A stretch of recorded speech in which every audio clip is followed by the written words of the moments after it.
All right, we're going to jump in here because we've got our guest this morning on the program. Excited and thrilled to have on the program Stella Parton. Good morning. How are you? I'm well. How are you, Rowan? I'm doing good. Where in the world are you? Well, I'm in Tennessee today in Nashville, and you're in Eureka, California. How's the weather? The same as it's been for about 6 months, which isn't bad when we look around the world. It's morning fog. We might get a little bit of sunshine this afternoon. Going to be in the 60s. About 30 miles away, you get into some 80s. So it's pretty mild, but it's like this all year round. Well, you can't beat that, can you? No, we don't have tornadoes. We have earthquakes, but we don't have tornadoes, hurricanes, all these other things, and we don't have, we don't have to shovel it. We don't have to sweat it. So that was pretty good. Yeah. Have you ever been out here to the West Coast? Of course, I'm out there quite often, All right. Well, but I haven't been to Eureka. well, the invite is out there for you. If you come by, I'll be your tour guide. All right. Sounds good. If you can find us some biscuits and chicken, I'll be right there. I know. Well, I know where some chicken is. And I bet you I could find you some biscuits too. Well, We have we have hot chicken here in Nashville. It's the big deal. oh, I love it. I get back there to Memphis, and I love Gus's fried chicken. Mm-hmm. Have you had Rendezvous's uh, barbecue? Oh yeah. I've eaten that rendezvous quite a few times. I love that as well. You can get fat just hanging out there in Memphis just on the food. I know you can go down Bill Street and gain 10 pounds. Yeah, you talk about. We were talking about traveling here, and I look at all that you've done more than I realized. It seems like you get out and around in different musicals that you've done. You perform in different places.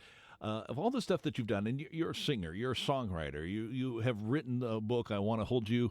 Yeah, I want to hold you in my dream tonight. An album that you had. You had the book, Tell It, Sister, Tell It. But you've been on plays and musicals and stuff like that. Is there any particular medium that is your favorite? I love it all in different ways. I love being in front of an audience because you get instant feedback on what you're doing. And if you need to drop a song out of the show, you do. If you need to put it in a different place in the show, the audience will help you as a barometer to make sure you do it put it in the right place. And I've always loved being in front of a crowd. But one of the things that I love most is being in the studio producing projects because it's captured in time like a time capsule, and you got to get it right as you're going to get it while you're in the laboratory, which is the studio. Are you like a lot of people that produce stuff, whether it's a contract or whatever? You get done and you've done your best. When you get done, you know where the flaws are and things that you wish you could change and improve. Does that happen with the projects you're involved with?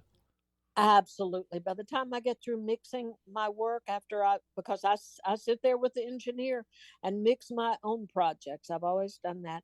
And by the time I get through mixing it and getting it mastered, once I hear the mastered version, I don't want to hear it anymore. It's just kind of like, getting dressed up. Once you get yourself as good as you can look, then get out there and do your best. And that's what I've tried to do with my music and what I will continue to try to do. But it is captured in time. And so you just have to say, well, I wish I'd have seen that or heard that before that. And so it's not fun to listen to yourself after you finish a project. Oh, I know that. Oh, yeah. Well, coming out today, a pure flex film is called "Nothing Is Impossible." Now, this is you as an actress, and tell us about the storyline that this is about, and really your role in it.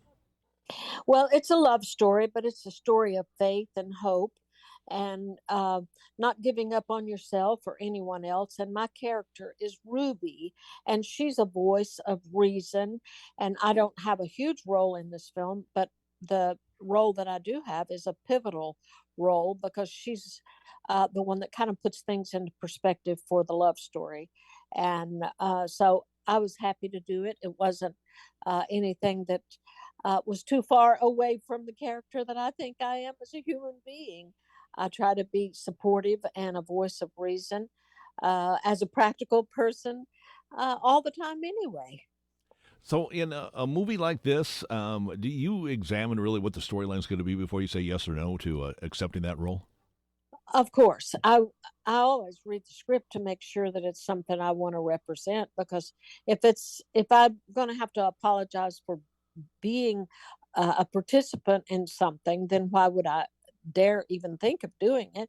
So this was an inspirational story. And I've always tried to be an inspiration with my own life because I feel God has blessed me greatly. Why wouldn't I want to uh, impart that kind of blessing to other people by being a messenger of hope? All right. If somebody wants to catch this, and it's out today, I believe, on PureFlix, and is that where we find it, streaming on the PureFlix? Yeah, pureflix.com. Go there and download the app, and then you can start watching Pureflix inspirational films, along with the one that they've downloaded today, which I'm appearing in, called Nothing is Impossible.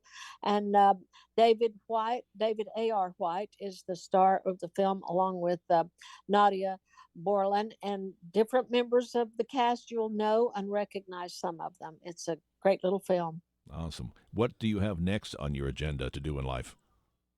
Just working on another batch of songs, doing the revision on my memoir for a new release of that shortly, and working on a screenplay.